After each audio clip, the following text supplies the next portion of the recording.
Bom, vamos lá. Primeiro, a campanha do Renan vive seu melhor momento, indiscutível, num momento de plena ascensão. Sobre as pesquisas, Júnior, eu anunciei já no meu canal, eu tomei uma decisão editorial. Empresas tomam essas decisões, analistas tomam essas decisões, e eu me vi na contingência de tomar uma decisão meio drástica, tá? Diante do cenário colocado de pesquisas no Brasil, eu não posso fazer de conta que eu não sei o que eu sei sobre os institutos. Eu não posso fazer de conta que eu não sei, por exemplo, que o grupo Folha, que tem o Instituto Datafolha, toda a santa eleição, desde 2002, tem um gap de 10 pontos entre o petismo e seu adversário. Como é que esse gap se expressa? É sempre no primeiro turno, no segundo eles conseguem corrigir, mas no primeiro turno se pode contar que um petista vai ter sempre uns 5 pontos a mais na pesquisa Datafolha do que de fato ele faz na urna.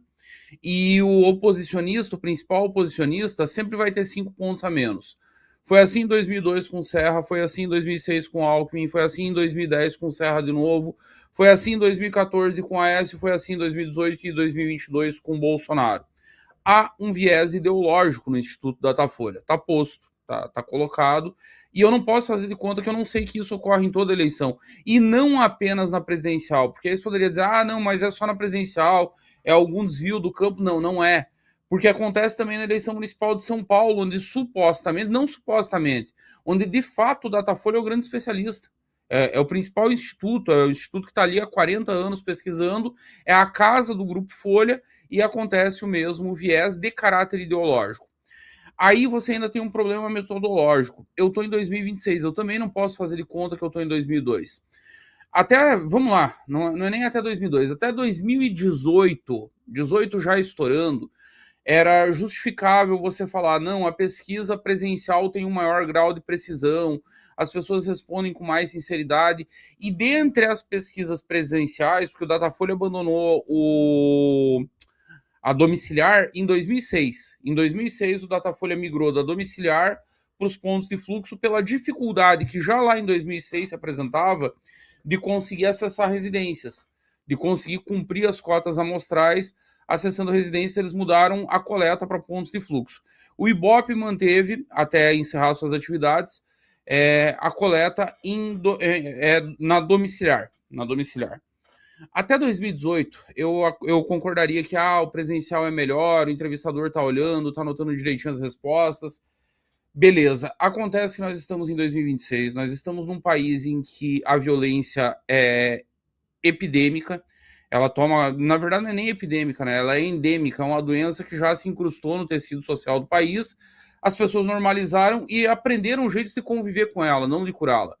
Então tem 50 mil homicídios por ano, tá tudo bem.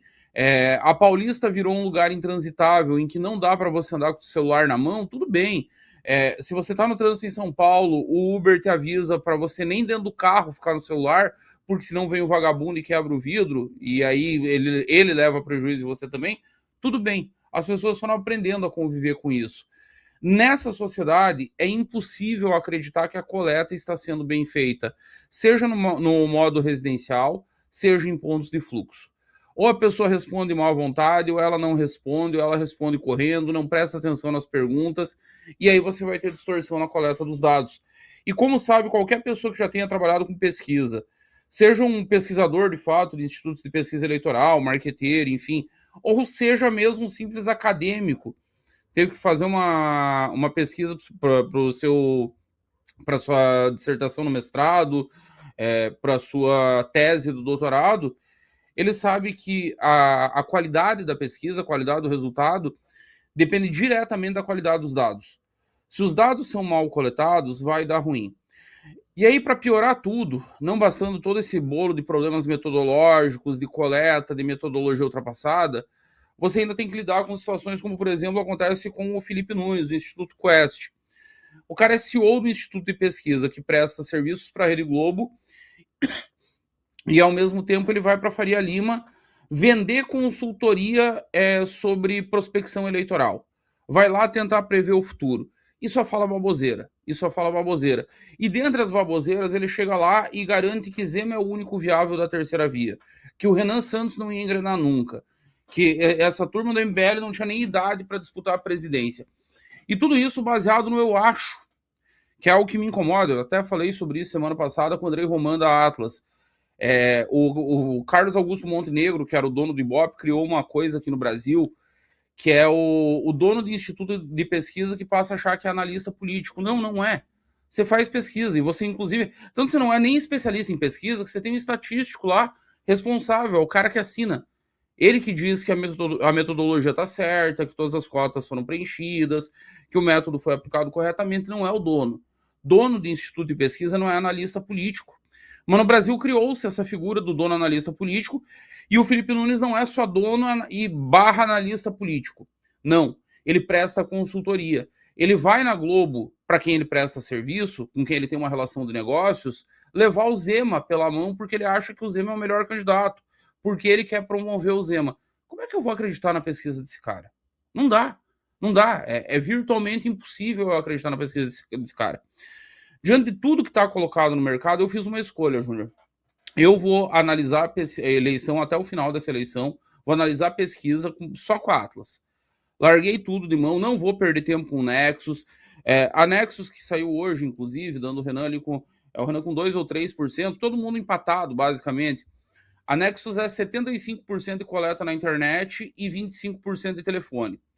No mês de março eu faturei cerca de 4.600 dólares, totalizando aí deu um pouquinho mais de 23 mil reais apenas com a AdSense do meu canal, postando cortes do MBL. E se você tem interesse em criar seu próprio canal de cortes, ajudar no projeto e ainda poder ganhar com isso, é só clicar no primeiro link da descrição desse vídeo, ou então ler o QR Code que tá aparecendo aqui no meio. Vou te dizer, se fosse uma grande amostra, talvez eu pudesse levar em consideração, como é o caso da Atlas, que usa amostras muito maiores do que os demais institutos para corrigir os vieses de fazer coleta só pela internet. Se fosse, talvez desse para levar a sério. Mas não dá. 25% de telefone, bicho. É óbvio que isso gera uma distorção grotesca no resultado final. Eu respondi uma pesquisa daquele Instituto Veritá, tem 3 semanas. Foi uma meia hora. Daí, essa semana, curiosamente, um menino que faz parte do meu clube respondeu uma no Rio de Janeiro, também na Veritá. 3 horas apertando 1, 2, 3, 4, 5, tendo que escutar as opções, apertar, escutar, apertar. Eu não consigo levar uma coleta assim a sério. Eu vou levar a sério só a Atlas até o final da eleição. Mas e se o Renan cair 4 pontos na Atlas semana que vem? Eu vou olhar e vou dizer, paciência, caiu, acontece.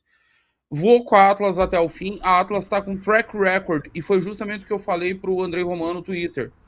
Tem que deixar o track record falar. Tem que deixar os teus números e o que aparece nas urnas falarem por si. Você não tem que bancar o analista. Você faz pesquisa, você coleta dado e traz os números. A Atlas acertou na Hungria, a Atlas acertou nos Estados Unidos, a Atlas acertou na Argentina. E um outro detalhe que eu considero muito relevante sobre a Atlas, que está acontecendo em todos esses países, aconteceu na Hungria, aconteceu na Colômbia, aconteceu na Argentina, é a capacidade de chegar na onda antes dos demais institutos, antes de quem usa método tradicional, antes de quem vai para a rua, de quem tenta bater de porta em porta, de quem tenta coletar por telefone. A Atlas tem chegado antes nas ondas de opinião do que todos esses institutos tradicionais. Pela metodologia renovada, pela taxa de acerto nos outros países e pelo pouco viés, porque viés nulo não existe. E a Atlas tem um negócio engraçado que acontece com a Atlas, eu falo disso há alguns anos. Não existe indeciso na Atlas. Não existe pessoas sem opinião na Atlas. E há um motivo óbvio para isso. Se eu estou diante da tela do meu computador e todas as opções estão ali na frente, há algo do meu cérebro que vai me dizer, do meu inconsciente, vai dizer assim, como assim você não sabe nenhuma dessas opções? Tem tantas opções aí, você pode escolher. E você acaba escolhendo. Então você tem taxas de indecisos muito curtas. Eu acho a pergunta da Atlas sobre rejeição ruim. Vieram me perguntar, não é estranho que quando sobe o conhecimento do Renan cai a rejeição? Que costuma acontecer o contrário em outros lugares do mundo. E eu expliquei, não é estranho. Não é estranho por um motivo simples. A pergunta da Atlas é ruim. Qual é a pergunta da Atlas? Dentre esses candidatos, em quem você não votaria de jeito nenhum? Nessa pergunta de rejeição, a Quest é muito melhor. Que ela pergunta, ela diz assim, eu vou colocar uma lista de candidatos aqui, você vai me dizer, não conheço e poderia votar, conheço e vou votar, conheço e não votaria. Então você sabe o que é rejeição real. Rejeição real é o cara que diz, conheço e não votaria, porque esse já tem uma opinião formada a respeito. O Renan, em todas as pesquisas, até 2 meses atrás, a taxa de desconhecimento dele, 1 mês atrás, a taxa de desconhecimento do Renan batia em 74%. Se a pergunta é em qual desses você não votaria de jeito nenhum, voltamos àquele viés cognitivo do eu preciso escolher uma opção, eu vou no cara que eu não conheço. Quando eu passo a conhecer esse cara e entram outras opções que eu conheço menos, eu vou nessas opções. É por isso que na Atlas, a taxa de conhecimento do Renan sobe, a intenção de voto sobe e a rejeição cai, não sobe. Esse a pegada. O Renan vive seu melhor momento. Eu acredito que continua crescendo na próxima Atlas, que deve sair essa semana. Não era por hoje, é hoje ou amanhã que deve sair a Atlas, amanhã talvez. Me falaram que tem essa semana, mas eu acabei não dando uma olhada. Eu acho que vai ser Eles, mais pra frente. na verdade, talvez eles levem até o final do mês, Júnior, porque eles fizeram aquela da crise do Flávio ali, aí talvez eles deem uma esticada no campo do final do mês. Eu acho que ele vai continuar crescendo, eu acho que ele vai chegar ali nos 7, talvez 8, estourando assim muito. Isso considerando o cenário principal, aquele que ele tem 6,9. Lembrando que no cenário mais provável, que é com o Fernando Haddad, Renan já marca 8,4. 8,4 já no cenário com o Fernando Haddad. Mas no cenário principal ainda com Lula, um Lula que inclusive está fazendo radioterapia de novo. No cenário principal com Lula eu acho que ele chega a 7, 7,5, estourando 8. É um grande momento e nós estamos muito perto de chegar no momento que vai virar multiplicação natural, aceleração natural. Quando passar dos 10%, aí começa o efeito multiplicador. Ainda não começou, a propósito. Para quem já está apavorado, se apavorem mais, porque nem começou o efeito multiplicador ainda. Se gostou do vídeo, deixe seu like e se inscreva no canal para receber mais cortes como esse.